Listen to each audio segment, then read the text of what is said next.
Surat Luqman. Au nom d'Allah, le tout miséricordieux, le très miséricordieux. Elif, Lam, Mim.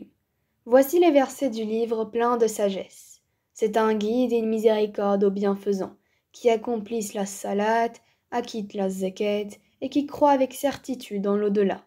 Ceux-là sont sur le chemin droit de leur Seigneur, et ce sont eux, les bienheureux. Et, parmi les hommes, il est quelqu'un qui, dénué de science, achète de plaisants discours pour égarer hors du chemin d'Allah et pour le prendre en raillerie. Ceux-là subiront un châtiment avilissant. Et quand on lui récite nos versets, il tourne le dos avec orgueil, comme s'il ne les avait point entendus, comme s'il y avait un poids dans ses oreilles. Fais-lui donc l'annonce d'un châtiment douloureux. Ceux qui croient et accomplissent les bonnes œuvres auront les jardins des délices, pour y demeurer éternellement. C'est en vérité une promesse d'Allah.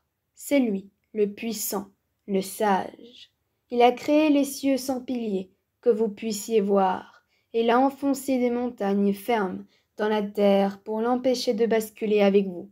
Et il y a propagé des animaux de toute espèce. Et du ciel, nous avons fait descendre une eau avec laquelle nous avons fait pousser des plantes productives par couple de toute espèce. Voilà la création d'Allah. Montrez-moi donc ce qu'ont créé ceux qui sont en dehors de lui. Mais les injustes sont dans un égarement évident. Nous avons effectivement donné à Luqman la sagesse. Sois reconnaissant à Allah, car quiconque est reconnaissant n'est reconnaissant que pour soi-même.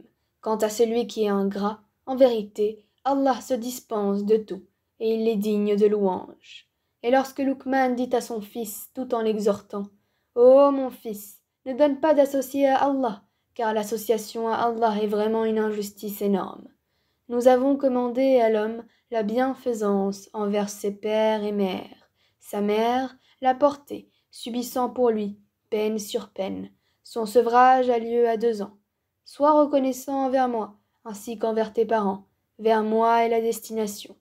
Et si tous deux te forcent à m'associer, ce dont tu n'as aucune connaissance, alors ne leur obéis pas, mais reste avec eux, ici-bas, de façon convenable, et suis le sentier de celui qui se tourne vers moi, ensuite, et votre retour, et alors je vous informerai de ce que vous faisiez.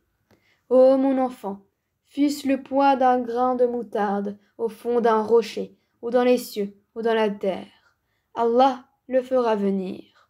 Allah est infiniment doux et parfaitement connaisseur. Ô mon enfant, accomplis la salat, commande le convenable, interdis le blâmable, et endure ce qui t'arrive avec patience. Telle est la résolution à prendre dans toute entreprise. Et ne détourne pas ton visage des hommes, et ne foule pas la terre avec arrogance, car Allah n'aime pas le présomptueux plein de glorioles. Sois modeste dans ta démarche, et baisse ta voix, car la plus détestée des voix, c'est bien la voix des ânes. Ne voyez-vous pas qu'Allah vous a assujetti ce qui est dans les cieux et sur la terre, et il vous a comblé de ses bienfaits apparents et cachés. Et parmi les gens, il y en a qui disputent à propos d'Allah, sans science, ni guidée, ni livre éclairant. Et quand on leur dit « Suivez ce qu'Allah a fait descendre », ils disent « Nous suivons plutôt ce sur quoi nous avons trouvé nos ancêtres. » Est-ce donc, même si le diable les appelait au châtiment de la fournaise? Et quiconque soumet son être à Allah, tout en étant bienfaisant, s'accroche réellement à l'anse la plus ferme. La fin de toute chose appartient à Allah. Celui qui a mécru, que sa mécréance ne t'afflige pas. Vers nous sera leur retour, et nous les informerons de ce qu'ils faisaient. Allah connaît bien le contenu des poitrines. Nous leur donnons de la jouissance pour peu de temps. Ensuite, nous les forcerons vers un dur châtiment. Si tu leur demandes qui a créé les cieux et la terre, ils diront certes, Allah. Dis, louange à Allah. Mais la plupart d'entre eux ne savent pas. À Allah appartient tout ce qui est dans les cieux et en terre. Allah est celui qui se suffit à lui-même. Il est le digne de louange.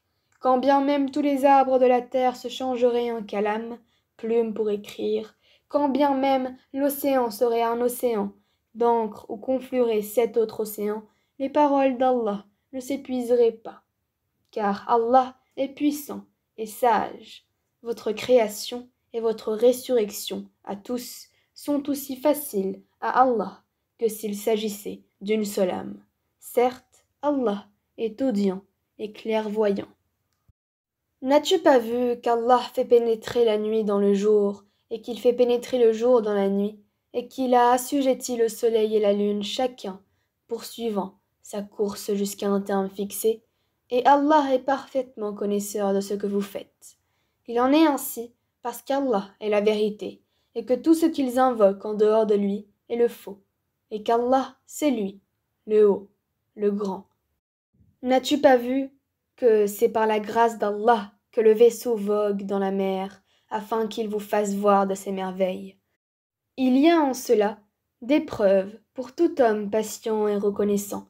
Quand une vague les recouvre comme des ombres, ils invoquent Allah, vouant leur culte exclusivement à lui, et lorsqu'il les sauve en les ramenant vers la terre ferme, certains d'entre eux deviennent réticents, mais seul le grand traître et le grand ingrat renient nos signes.